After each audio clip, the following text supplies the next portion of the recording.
Welcome back to Mr. Orth's Flipped Classroom for Grammar with a complete look at sentence structure.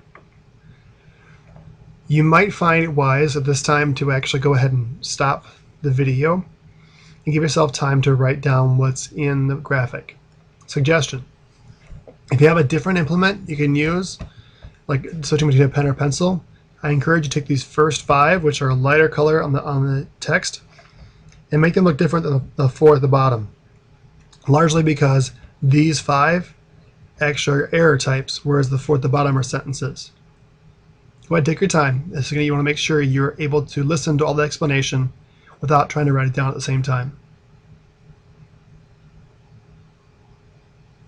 Okay, fragments. A fragment can simply be missing a simple subject or a verb, but the most common way we use a fragment incorrectly and don't realize it in our own writing is where we have a subordinate clause by itself. Because I said so, period. That's an incomplete sentence, it's a fragment. If we add that dependent clause or subordinate clause to another independent clause, then it's fine. Simple fix. Connect it to whatever sentence you intended it to, and it will work out just fine. Looking at this graphic too, things to notice. The plus means or more. So in all these 2 columns here, independent clauses and dependent clauses, subordinate clauses, the pluses indicate or more. When you come over to the syntax formula column, the plus equals or means coordinating conjunctions in this column only. The punctuation is precise, however. So if there's a comma, a period, even a colon or semicolon, those ones you actually want to note with that particular punctuation. All right, let's get back to it. A run-on. Typically a run-on is going to be 2 or more independent clauses without any kind of comma or conjunction in between them. A comma splice is considered a type of run-on. In this case, there's simply a comma between 2 independent clauses. But again, there's no conjunction there, so it doesn't work. A stringy sentence is usually where it's not necessarily incorrect grammar, it's just hard to follow. Usually what that means is you simply got 3 or more independent clauses and more subordinate clauses. It's just clause after clause after clause, and we're not really sure where to stop or even where to breathe, so it can pause and understand what's going on. An overloaded sentence isn't necessarily overloaded because of clauses, that's stringy. Clauses actually can be connected properly. Overloaded sentence just has too many phrases. Might even only be 1 clause to it, but it's too many phrases. Again, it's hard to follow. Look at where you can, for both these examples, stringy sentences and overloaded sentences, consider where you can actually reduce the amount of writing. Can you take off an entire prepositional phrase and simply add an apostrophe s by moving a word around? Can you put something in front of a noun as opposed to using an entire phrase? Can you find a more precise word, take out extra words in a sentence? Or if you need to, split it up into multiple sentences. Those are all errors. As far as actual sentence types, first is a simple sentence. A simple sentence is that because it's only 1 independent clause and no subordinate clauses. Again, you can have phrases of any type in the sentence, but it's only 1 subject-verb pairing. Again, a clause is going to be subject-verb. You could have 2 subjects and 1 verb.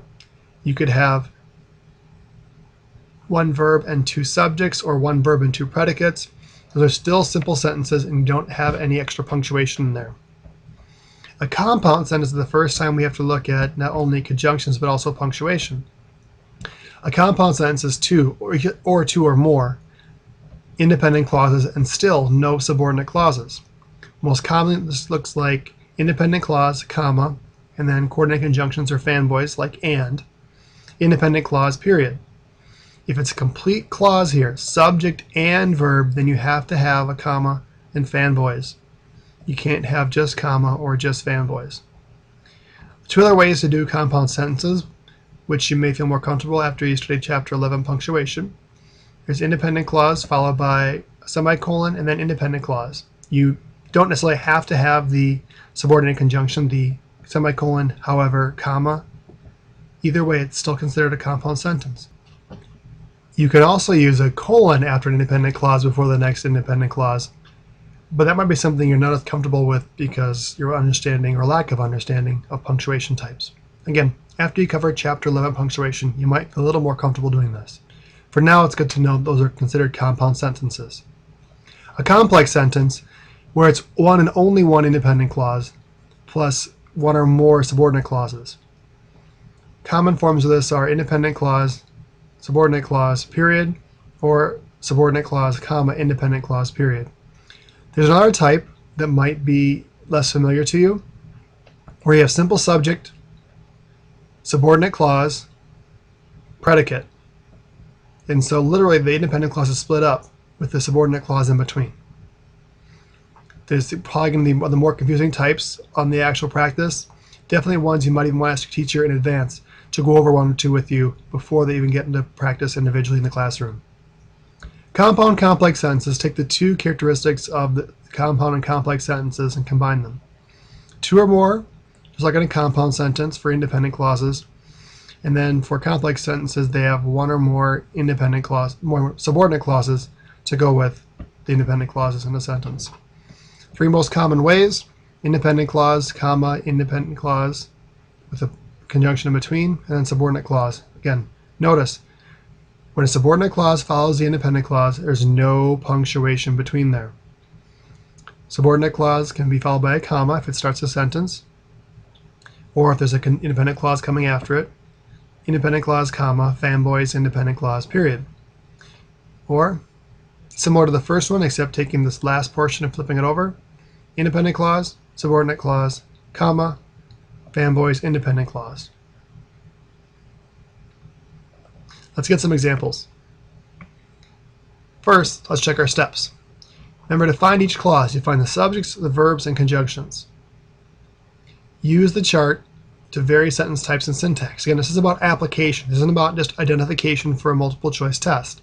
This is about your ability to actually make your reading more interesting for your audience, so that when they do the reading of what you've created, whether it be in a story, an article, a play, a poem, the idea is that because you're more intentional about varying when and how you write sentences of certain types, your audience is going to lean in a little more and be more interested to see what you've written next. Suggestion for you.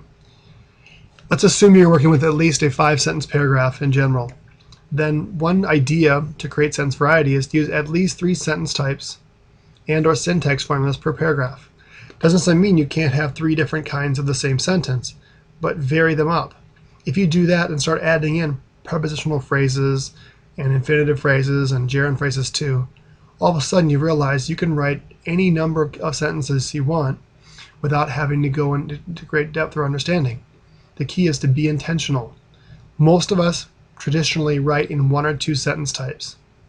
If that's the case, find ones you use less often and throw those in once per paragraph. All right, your options for the following sentences are simple, compound, complex, or compound complex. Once in a lifetime, the stars in the sky align.